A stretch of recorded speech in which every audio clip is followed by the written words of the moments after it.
Hello, my name is Kyle Roberts, and I am the Executive Director of the Congregational Library and Archives. Welcome to today's virtual program, Sharing Your Story, using the archives to write your church's history. To begin, I want to acknowledge that the Congregational Library and Archives resides in what is now known as Boston, which is in the place of the Blue Hills, the homeland of the Massachusetts people, whose relationships and connections to the land continue to this day and into the future. For those of you joining us for the first time, the Congregational Library and Archives is an independent research library.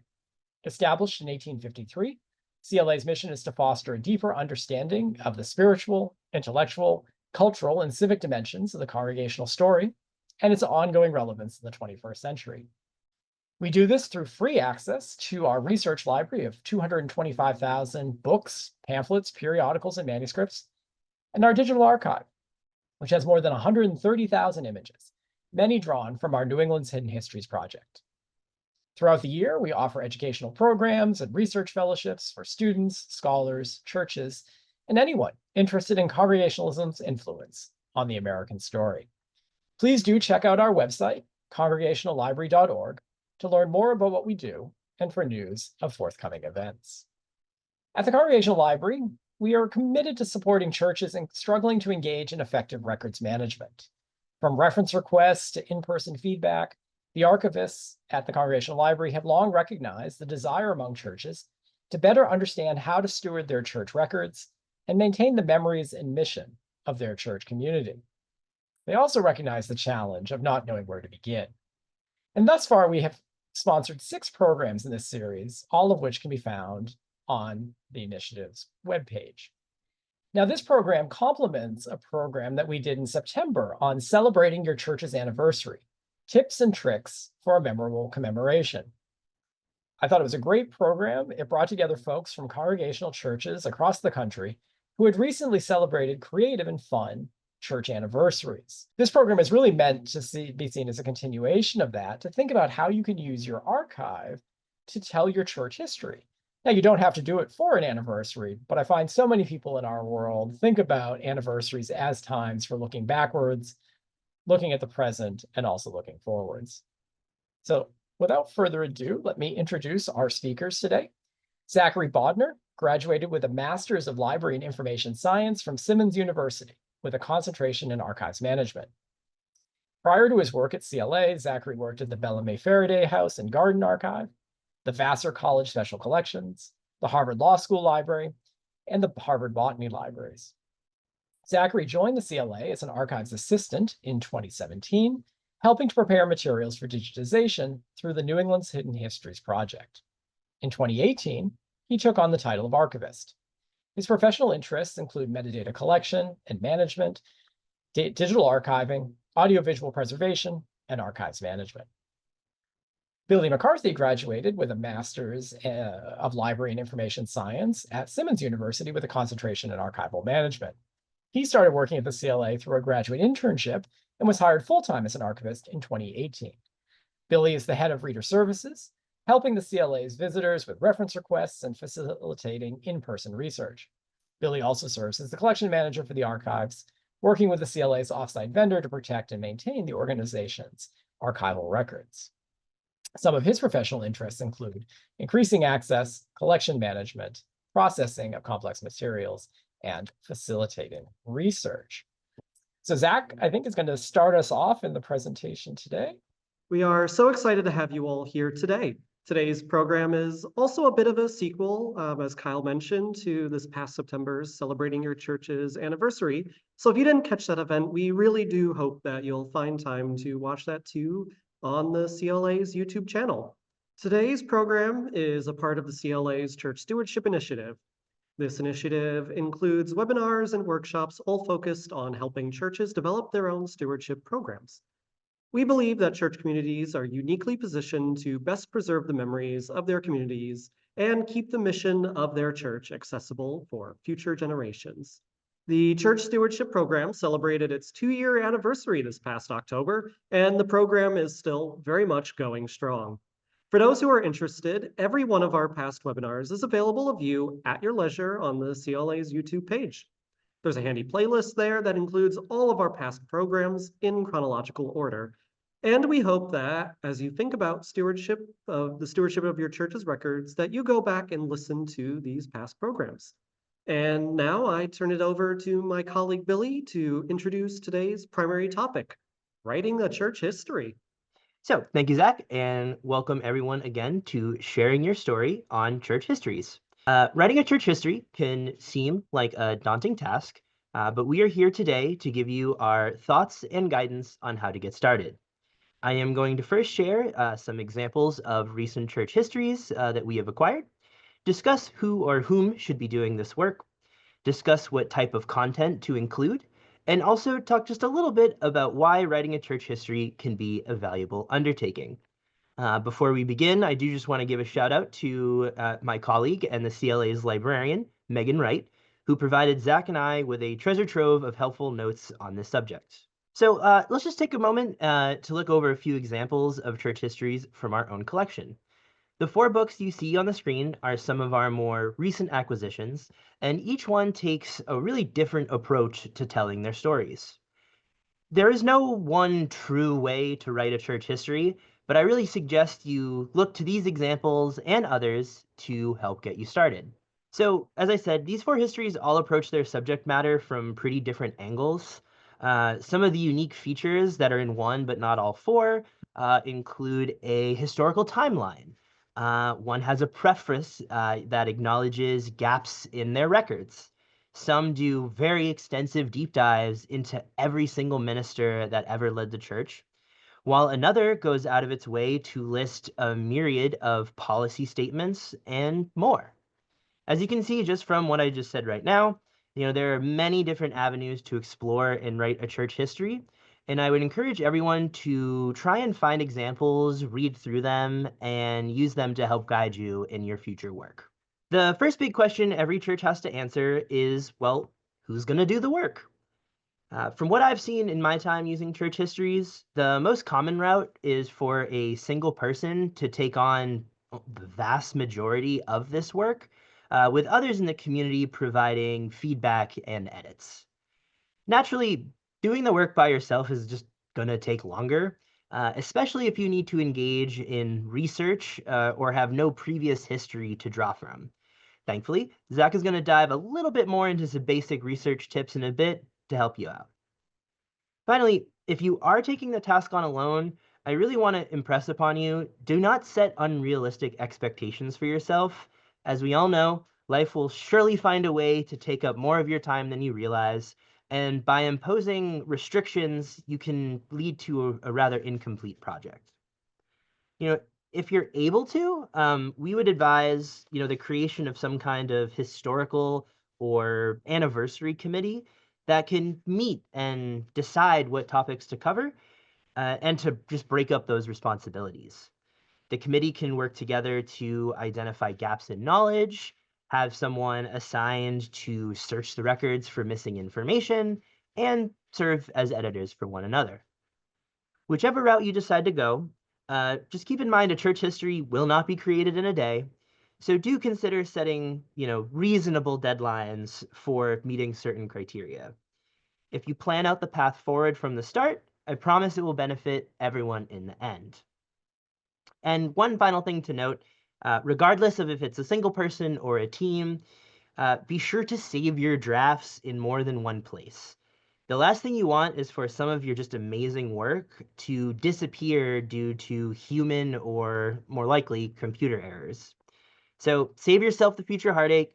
Keep a copy of your working document on some kind of USB drive or on a program, like Dropbox or Google Docs. Let's move on to what I believe are some of the most essential topics to cover in a church history.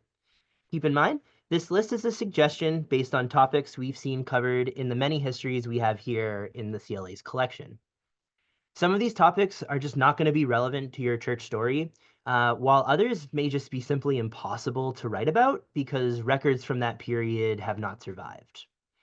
But the more fleshed out, the better, and do not be discouraged if you run into gaps in the story. So the first 3 essential topics to cover are going to be a clear statement of responsibility, publication information, and a table of contents with page numbers. So as you can see, the first ones I'm talking about are very much administrative, but they are very crucial building blocks to a good church history. A clear statement of responsibility should include any person, people, or committee that is responsible for writing the finished product. You always want to call out those who helped create the history and properly attribute them for their hard work. Publication information is helpful in placing your history in a particular time and place. Knowing the who, the when, and the where, can make sense of the gaps in the narrative, while serving as really helpful information for future readers or for someone coming along in the future to write the next history of your church.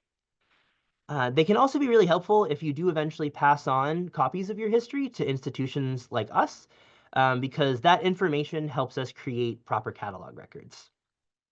The last one on this administrative track is a table of contents with page numbers. How the table of contents is structured will be based on how you choose to write your history. Another history I looked at for this talk structured everything chronologically, while another broke everything down by the individual minister. Whichever route you go is totally up to you, but consider a table of contents as 100% required no matter what.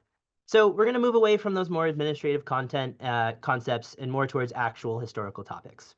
So the first and probably the most obvious would be talking about the founding or origins of your church. For almost all of you, this should be the beginning of your story. This provides the starting point for all other events, and as I said, should be treated as such. As part of the founding story, try your best to highlight the important people and events that surround the founding of the church, and really try to avoid having just a single line that says, our church was founded on X day. Again, if that's all the information you can find in your records, that's not a problem at all. But the more you include, the stronger your histories are going to be. From there, you'll want to highlight as much of the history of the church as possible through the year of the publication. And I know right away, this can really sound like a monumental task, especially for those of you representing churches that were founded in the early 1700s. But instead of, getting overwhelmed, I would really suggest sit down and kind of break up the history of your church into sections, then start to tackle them one by one. Some ideas of where to make those sections that I've kind of talked on previously, you could do it by your minister, by your church buildings, by name changes, and then by a decade or a century. Once you've picked a method, I highly suggest you stick to it, as it will be easier for future readers to use. From my own experience here, I think by decade is probably, or years, is easily the most common. And then going by ministers would probably be the second most common. The last topic on this slide for essential topics would be about the history of your church buildings. The church building played a central role in every single one of your stories, and they should not be ignored. That said, you should really also avoid making the building the central core of your narrative. Zach and I both have used church histories when processing church collections to make historical notes. And we've encountered histories that actually don't talk much about people and events, but instead focus heavily on the building themselves. And again, the building is important, but the story of those individual people and those certain events are frankly much more important than knowing how many windows your second church building had. The final list of kind of these essential topics that I wanted to get out here starts with a list of ministers and the dates they served. Knowing the list of ministers is tied to basically every other aspect of your church's history, and you should do everything in your power to produce a full list. As I mentioned, ministers can serve as useful chapters for your history, especially if you had one minister that lasted for like a really substantial period of time. And like anything else here, it can kind of seem like a daunting task, but stay tuned. Zach is going to follow up shortly with some excellent pointers about how you can effectively create these lists. The next essential topic is to include any changes to the name of your church over its history, and ideally why that change took place. Name changes are frankly pretty common, especially if a church undergoes some kind of merger at some point in its history. And taking the time to discuss the process behind that change and how the community reacted is actually an extremely important piece of the overall puzzle of your history. Was this name change contentious? Was it unanimous? Or somewhere in between? No matter the answer, it really is worth including. Another topic that may not be relevant to every single one of you here today, but that would be to discuss if any splinter groups existed in your church that then went on to form their own individual church community.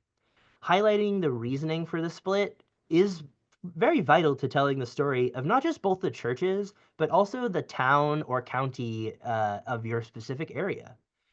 Were there specific doctrinal disagreements? Or maybe you had a minister that had some pretty particular views that not everyone in the community agreed with. Regardless of what happened, it's definitely something to highlight if applicable. Moving a little bit from more away from about specific topics, I did want to take a second and highlight that every good history should have a bibliography with citations. Without these, how can future readers verify that what is written is an accurate description? Some of the older histories in our collection, I say, they make some pretty bold claims about the church, but don't really do anything to prove their statements are accurate. So by properly sourcing the words to the records, the narrative will be much easier to believe and confirm. As an example, if you want to claim that a particular event happened for X or Y reason, if you can point to a specific set of meeting minutes that back up your narrative, all you're doing is just strengthening the history overall. And if you were relying on older histories to help inform your own, I do encourage all of you to not just accept everything written down as gospel, unless they're also properly sourcing the document. The last item for the list of essentials, that I want to highlight here would be any kind of photos, maps, diagrams, and such, related to the various people, activities, events, and church buildings in your history. Visual mediums really enhance the narrative by not just telling, but also showing. I encourage you all to add these into the overall narrative whenever possible. Some of you might not have photos, and that's totally fine, but if you do, I encourage adding them. So that really quickly was just a list of some of the essential topics that I think all of you should cover in a church history. So now that I've gone over kind of what I consider these essential topics for a good church history, I just want to very briefly touch on some of these like kind of added bonuses that you should consider if at all possible. So first would be discussing the arrival of Congregationalism to the area before your church was founded. So for instance, if your church was, say, the second or third congregational church to form in your area, adding just a little bit about what existed beforehand can be pretty helpful in setting the stage for the creation of your own church. If those earlier churches no longer existed, it might be difficult to find any information, but if you have anything that you can add, I'd consider it as it would be quite valuable. Next would be just a very short history of a church from which either your church broke or vice versa. If that splinter church eventually reconciled with your own church, or there was a merging into a union church, then you're going to call that out in your main narrative. But if that splinter church closed at some point or still remains open today, having just a tiny little bit, maybe in an appendices, I would say can be considered pretty helpful. This is especially true if you consider the people in your own local community, since both those churches play a role in influencing the town and the area. Again, no need to go overboard, so just a couple paragraphs there can really round out your own histories. Another added bonus would be documenting the various auxiliary groups as part of your church if they're not already added into the main narrative. So the best example I can give would be, Sunday schools. If you had a really robust Sunday school program, consider adding some information about how that program evolved or, maybe failed over time. This particular area relies pretty heavily on having records survive for those particular groups. So some of you just simply might not be able to. But if you have the records, I encourage you to give it a shot. So this last bonus topic is actually one I didn't even think about until I wrote the script for today's talk. And that would be having a minister kind of just write a reflection right at the end of your narrative. I think it really serves as kind of a nice bookend because you've been reflecting on the past, but then you can have your minister give some words of encouragement for the future. And I know I'm sure some of you or all of you have all these additional topics you really want to cover. And by all means, add in what you feel will make the best history possible. At minimum, try to make sure you hit on all the essential topics I mentioned before, and future readers will surely thank you for all of your excellent work. So the last area I just want to briefly touch upon is discussing why it's so important to have a church history. If you're joining us today, chances are I don't need to convince you, but I at least wanted to note things from our perspective here at the CLA. So the main reason is that a history preserves the church, its mission, and its community for future generations to learn and be inspired by. This is especially true if your church does have to unfortunately close in the future, because the history encapsulates all those wonderful memories, events, and actions of a church. I've learned about dozens of amazing communities from across the US that I would never have known about before because of these histories. And I'm grateful to all of those that took the time to write these histories, because otherwise I would have missed out on these wonderful stories of triumph, acts of service, and perseverance. And these histories serve as really vital documents for historians engaged in all manners of research that are just not available anywhere else. Similar to my first point, these histories can be shared with churches' up and coming generation of members and connect them to the people and events that they might not know about. And some of you will be working with histories made up at a previous anniversary, and by making your own, you're setting up the future writers that will come down and make a new history in 25 or 50 years. And finally, I figured I'd throw in just a little bit of a selfish one, and that's archivists like me and Zach. We really use these histories as our way to write historical notes when we're processing collections for finding aids. And several of the histories I've written will be filled with all this excellent information up until about 1960, and then I have to write, and then they continued to exist through today. And that's because there's just no information available to us. So the more that's available for us, the more we can do to help future users of our church collections. So with all that out of the way, I'm going to take a step back and toss it back over to Zach.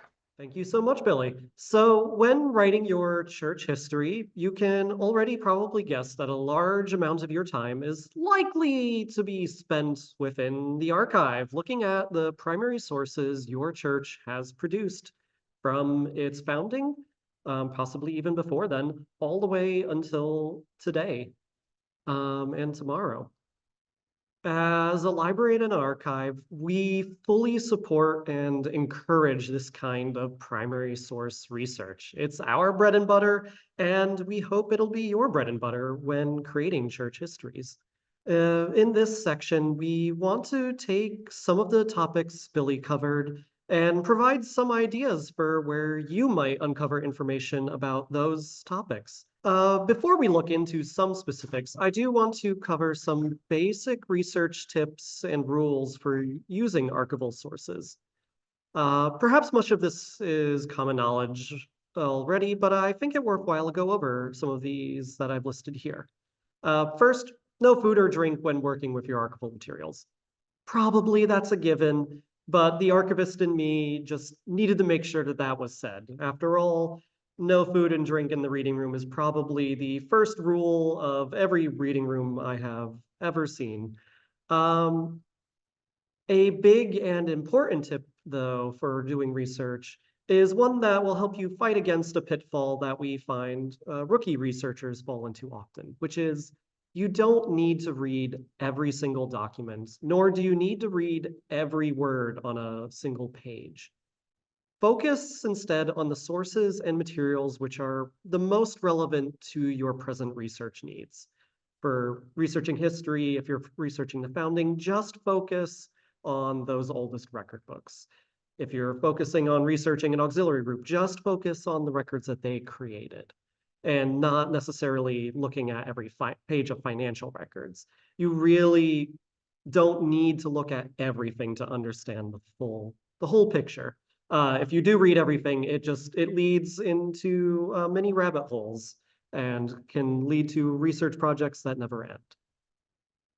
Another key researcher tip is to always make note of where you found a particular bit of information. Something every researcher has done, myself included, often we do it more than once, is we look through research notes only later to realize we forgot to write down the reference.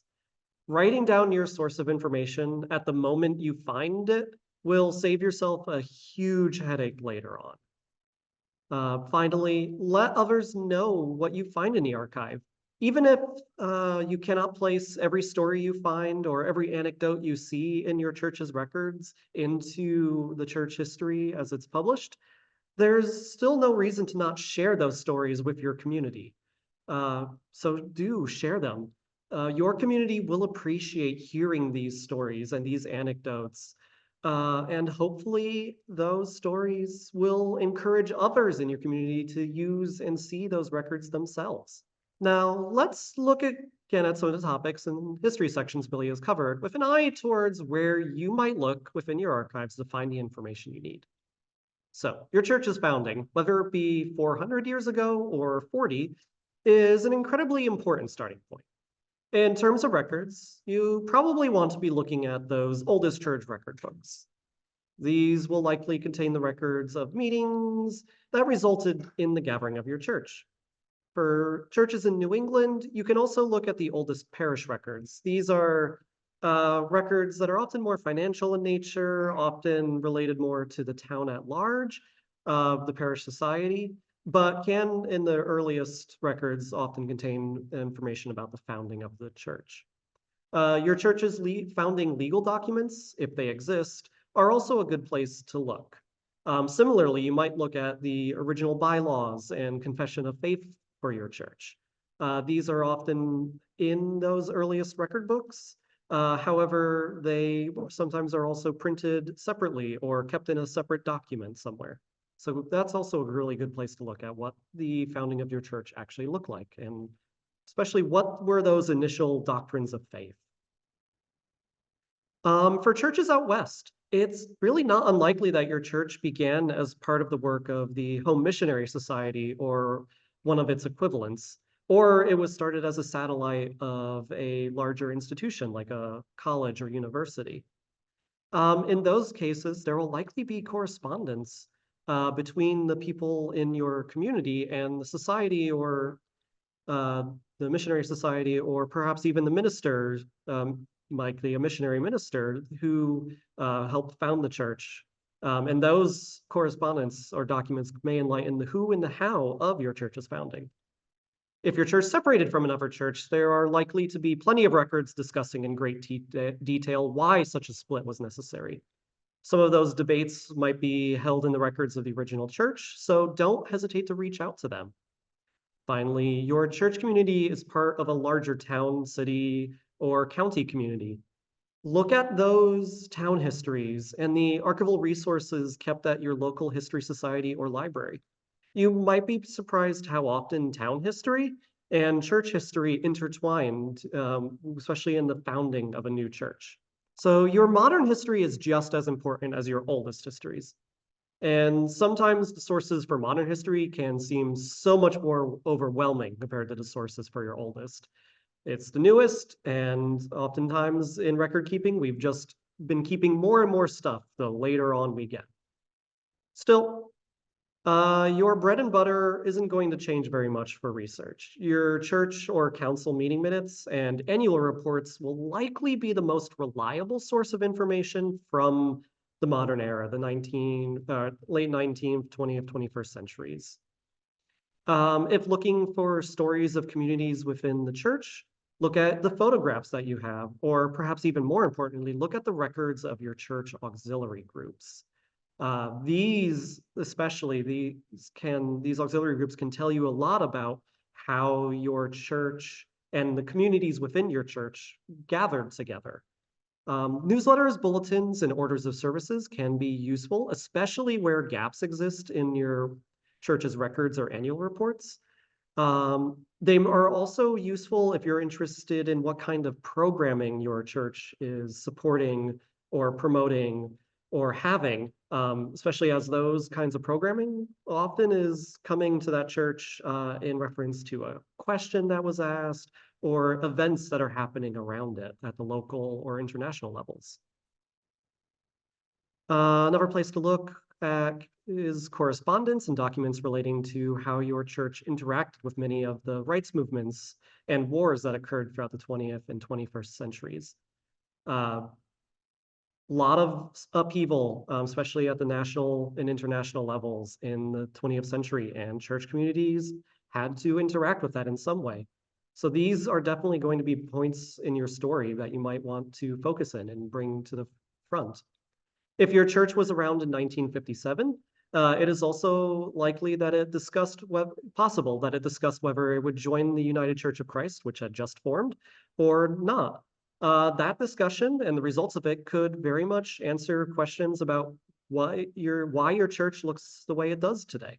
The chronology of ministers is a common theme in church histories, and one which the CLA itself has a lot of resources that might be helpful to you. Within your own records, meeting minutes, search committee reports if they exist, and installation and ordination service programs might have a host of most of the information on how new pastors were received and what excited them about being at that church. Similarly, retirement service programs or funeral sermons might help answer the story of your minister's last years at your church. However, especially when there are long periods where supply pastors filled the pulpit, creating an exact timeline of ministry can be really difficult for churches. That's where this Congregational Library and Archives might be able to help. The CLA has close to a complete collection of congregational yearbooks, including yearbooks from the main 3 denominational branches that exist today. Many of these yearbooks have been digitized and are available on the Internet Archive, and we link to them quite a bit on our website and in our catalog. We also, on our website, have the obituary database that draws extensively from these yearbooks, that database. Taken together, these are 2 resources which can help you to research the ministerial history of your church. And they are absolutely things where if you have questions or gaps in your knowledge, reach out to us. We might be able to help point you into the direction of where the resources are to help you. Your building is as much a part of the story of your church as the people who create your church's community. Building history can often be found again in meeting minutes and annual reports, but it's also found in building committee records, or for the New England churches that are quite old, your parish records, if there was a parish society in your past. Architectural drawings will be a source of information, especially as they come directly from the architects themselves. Similarly, you might look at proposals from architectural firms and construction companies to better understand how a building was built or how it was renovated. Similarly, for New England churches, you can also look at pew records and pew plans. These are records that are usually technically financial in nature, but tell the story of how churches financed themselves in their upkeep, how where families were sat in those. And if you're interested in going deep diving, they also tell the story of the financial status of those families. Finally, I want to touch briefly on name changes. If there was an official change to the name of the church, hopefully it'll appear on legal documents. However, the rules for reporting such changes are inconsistent across time and geography. So that's not necessarily going to be the be-all end-all of where to look for when a church officially changed a name. Even more confounding sometimes, the official name of your church can be different than the name that's used most colloquially. Town histories and, if any exist, former church histories might be helpful in identifying when names changed. For town histories, the CLA, at least for New England towns, has a lot of town histories, so we're another resource for you there.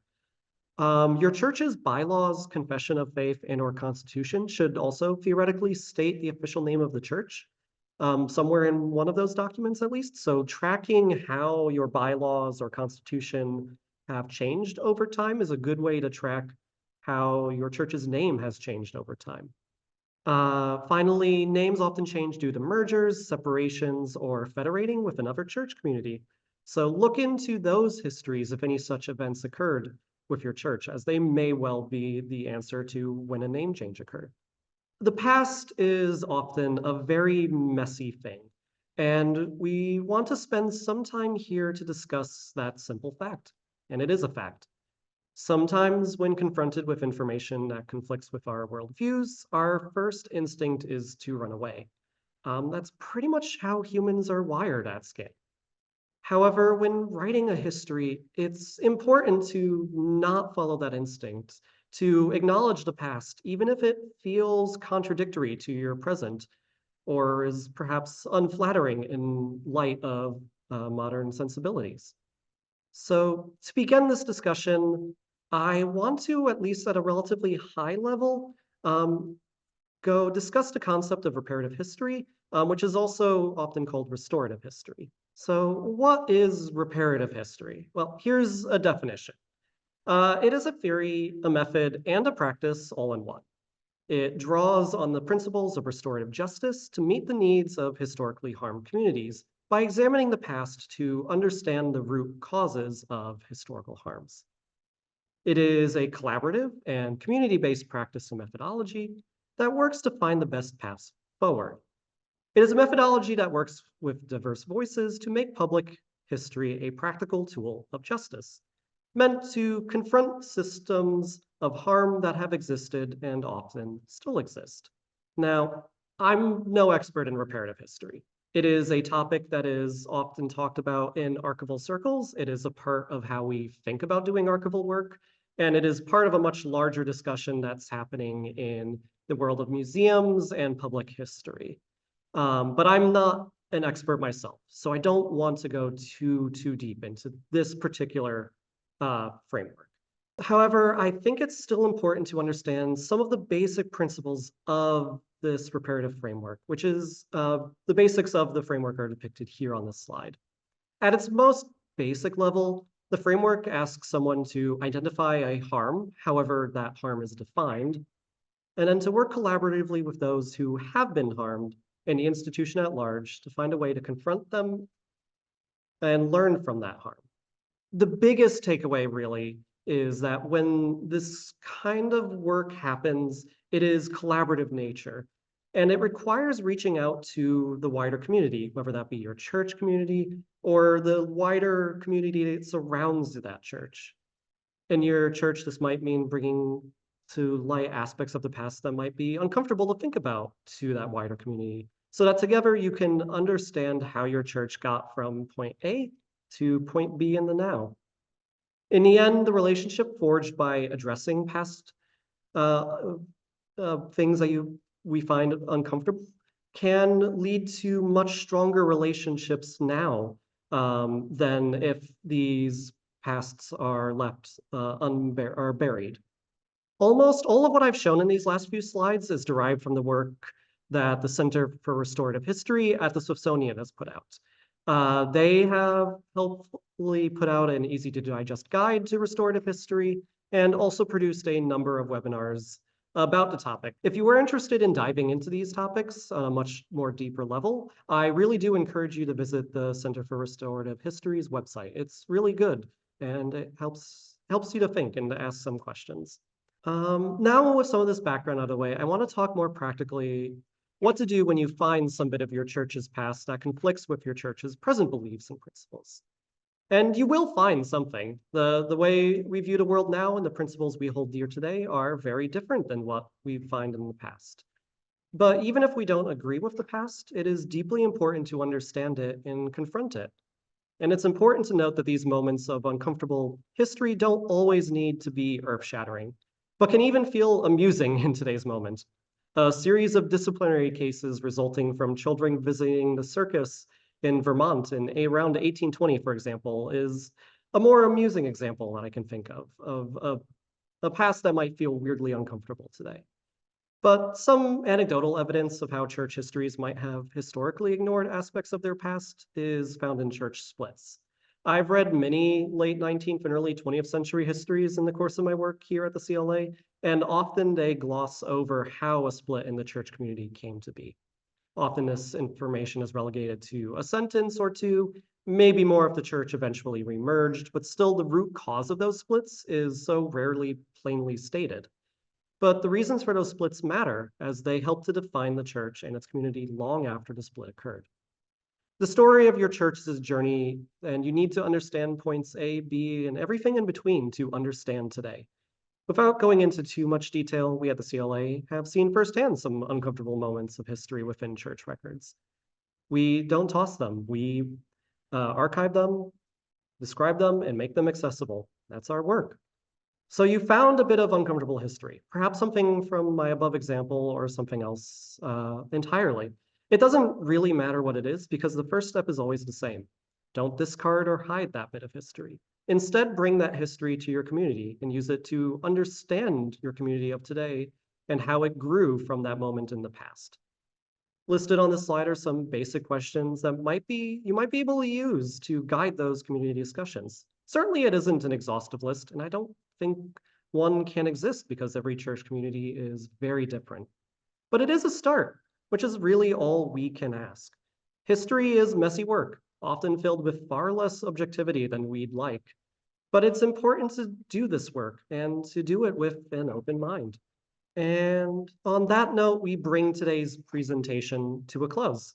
Thank you so much for joining us. Now, with the time remaining, let's bring Kyle and Billy back on the screen and answer some Q&A questions. Great. Thank you so much, Zach and Billy. That was fantastic. A great start. I think this is definitely the kind of program that people are going to be watching multiple times on when the recording is shared, just because there is kind of so many elements to it. I wonder if you might just, to kind of get us going, and we have questions are kind of rolling in as people are writing them.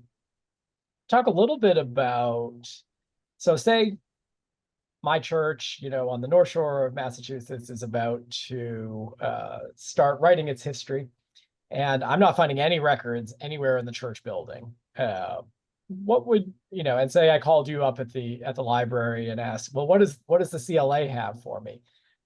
Where might you point me to start thinking about things that we might have at 14 Beacon that might fill in that story if the records are missing at your home church? Sure, I can take that. So here at the CLA, we have a really wonderful subsection of our collection called the Local Church History Files. And they are mostly concerned with anniversaries. They also include histories, and they're sort of just in lieu of having archival collections. We really still want to have representation of Congregationalism across the United States. So while our archives can be pretty heavy in, the Northeast and in the Chicago area, our 1711s is what we call them, the local church histories, cover, I think, every single state at least once. So definitely just reach out and ask. We are happy to just let you know. And often, we also have scanning that we can do. So if you're, in a church in, California or something, we'll be able to help you out there. And then more obviously, if we have some of your records, just reach out and ask, because you might be a newer member of the church, and you just might not know that records were deposited with us X number of years ago. So yeah, if you reach out, we can just let you know everything we have, and go from there. Yeah, I would, underline some of the things, the records you were talking about, those missionary society records. So the records of the Connecticut Missionary Society recently came into us a couple months ago, and there are dozens, if not hundreds, of missionaries' letters back from all of these towns in Western New York, in the Midwest, that are all talking about the very early moments, both of the church's history, but also the town's history. So, a phenomenally rich resource that is just manuscript. So you're not going to find it you're not going to find it by Googling, right? It is, a kind of unique resource that is here. So there's a great question here that anonymous person asks, I have a pretty, I feel like I can kind of understand my town's history, but I don't know anything about the history of Congregationalism. How do I think about the concepts and the principles and all of that? What advice would you have for somebody who, kind of understands what happened in their town, but not necessarily the larger, denomination that their church is part of? our pithy answer is to read a book by Van Rohr. Yes. So there is, that at least goes up to around 1957, a book by Van Rohr that he's the author. Kyle can probably tell me what the actual name of the work is because I just call it Van Rohr in my day-to-day. But is a very good history of Congregationalism and how Congregationalism has changed over the centuries. Also, just reach out and with a reference question. It's one that we get often. There's a few more basic resources on our website that help answer the question of what is Congregationalism, as well as bibliographies that point to other resources. So great question here from Barbara Blodgett, asking about publication. And I wonder if you might talk a little bit about what are the different publication avenues that people should explore for once they finish their church histories. So admittedly, this is not an area that I am familiar with really very well at all. From the church histories we see, they are often, to a degree, self-published. If there is a local publishing house or a semi-local regional publishing house, sometimes they go through those. But these are often very much limited print runs, single edition, and that kind of is it. It's a really good question, but one that unfortunately I don't have a lot of info for. Billy, if you have anything to add. Yeah, so in doing the research for this, it seemed to actually be pretty common that someone in the actual church community happened to know a publisher or a local printer. That tends to be one avenue. The other is, depending on the size of your final product, you don't have to go through a publisher. You can, I don't know what you'd actually call them, but you can kind of just buy those thin black bindings and then just attach them to pieces of paper and just create your own version that way. I know there are some ways to do spiral bound, through self-publishing through like Amazon, just like buying the resources yourself and having like a craft day or something. And you can also, at the end of the day, if it's a PDF digital version that people just print out, there's nothing wrong with that. Don't get your head stuck in the fact it has to be a published paperback edition. For most of you, don't worry about that. Just having the product, I think personally, matters way more than how it looks physically. Obviously, having a nice, beautiful paperback would be nice, but for most of you, just printing things out in PDF and putting them in a binder, I think is absolutely more than enough. Yeah, I think I love your answers to that. I think it's easy for us to write fast forward ahead to say, that my church history is going to look like this monograph. But we see every day church histories published on the church's website, right? It doesn't have to be 150 pages long. It can be, 10 pages long and live there. Billy, as you're saying, it's very easy on our websites to just have a PDF that you can download from there. That way, you're kind of saving the environment for some folks who would prefer to read it electronically. There was a great example of a church, and I'm blanking on their name, that published their history over the course of their anniversary year in their newsletter once a month. So they took chapter 1 in January and worked it all the way through. And what a fantastic way to get people kind of, waiting for the cliffhanger, right? Waiting, what's going to happen next as they're reading through it. So really be creative. There are a lot more self-publishing options out there now than there used to be. But those are good things to keep in mind. Also, you might want to think about the denominational publishers like Pilgrim Press, which is the original Congregational publishing house and now part of the United Church of Christ. It doesn't hurt to reach out to them and ask them as well. So it's nice living in this age where there are so many ways of doing this. I would like to make a pitch, which I know both of you would make. After you write this history, please send us a copy. That copy will go onto the shelves. You'll be able to find it in the catalog. It will become part of your permanent record here at the Congregational Library. And Billy, as our head of reader services, I wonder, how often do you get inquiries for histories that we don't have copies of or that weren't written? More often than I'd like the answer to be. Like I said, we have our local church history files, and they can often have something in them. But I alluded to it in my talk where They usually all end in 1950 or 1960. So there's this just huge gap of information just missing. And we get really often people coming in who just want to learn more about where their family went to church, to just be put it simple, or people trying to learn more about the town they grew up in. And a church history really, really illuminates all of these stories that you simply cannot find elsewhere. Great question here from an attendee saying, and this is on the topic that you were talking about, Zach, about kind of sensitive subjects. What do we do with sexual affairs material, especially when the parties are still alive? In one of my churches, a pastor slept with a member and the story was never told, but members who were involved are still alive. So Yeah. are there privacy rights that we need to think about, or? Yes. So for relatively recent situations where people are still alive, the general rule of thumb, even in archives, is to keep it, but have restrictions on when those records become available.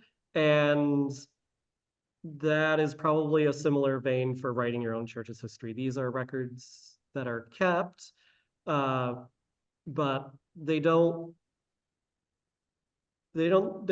when parties are still alive, there are usually privacy concerns, so that they don't, there's usually an embargo on that story being told, is the simplest way to probably put that.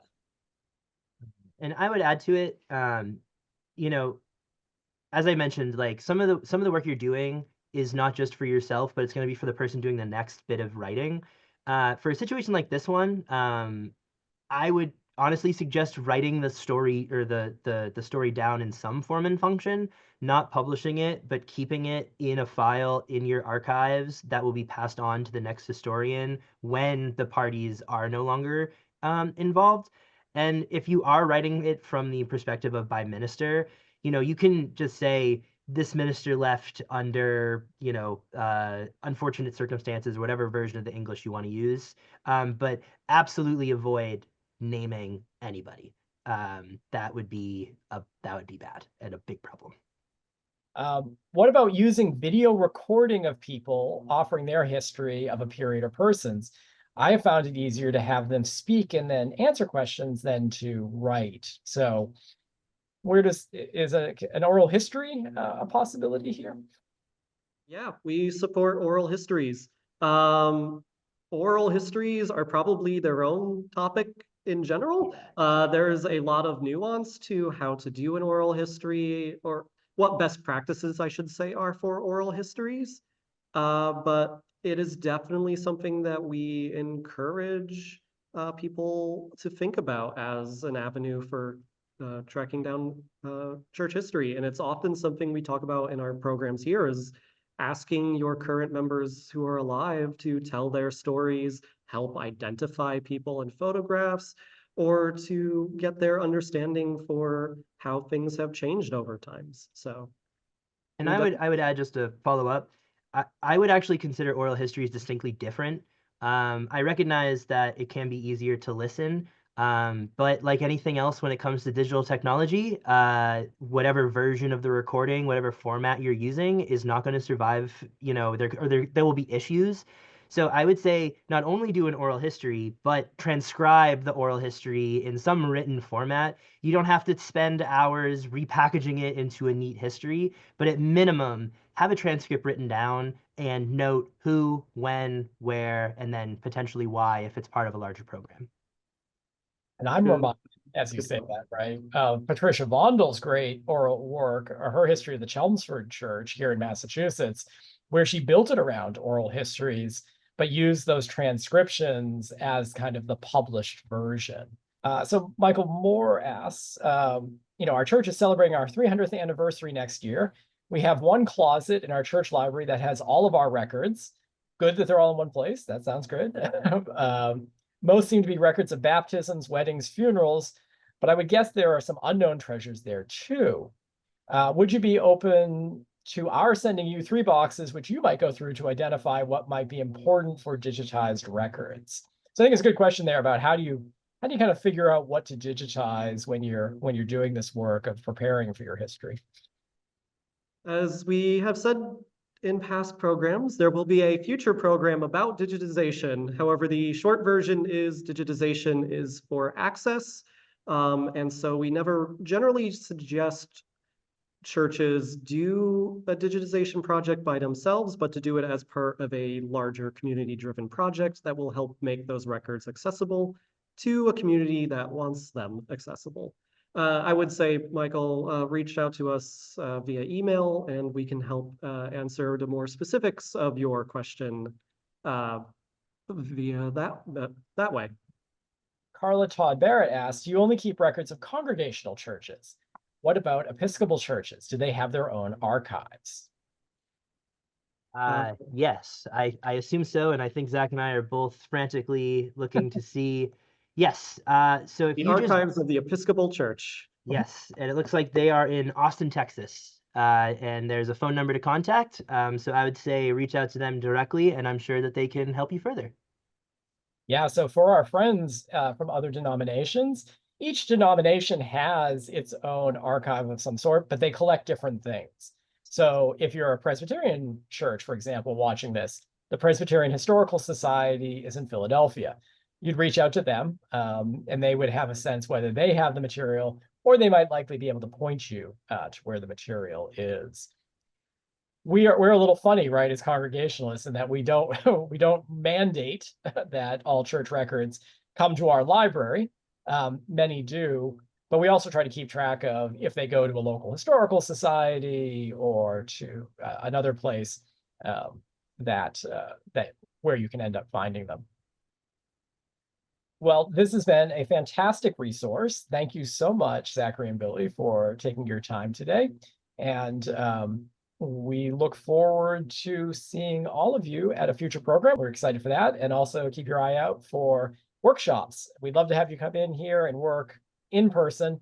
It's a great chance. Where else are you going to learn about archives and also play with Legos at the same time? So We try to have fun here. all right, take care, everyone. Thanks so much. Thank you all so much for coming. Thank you.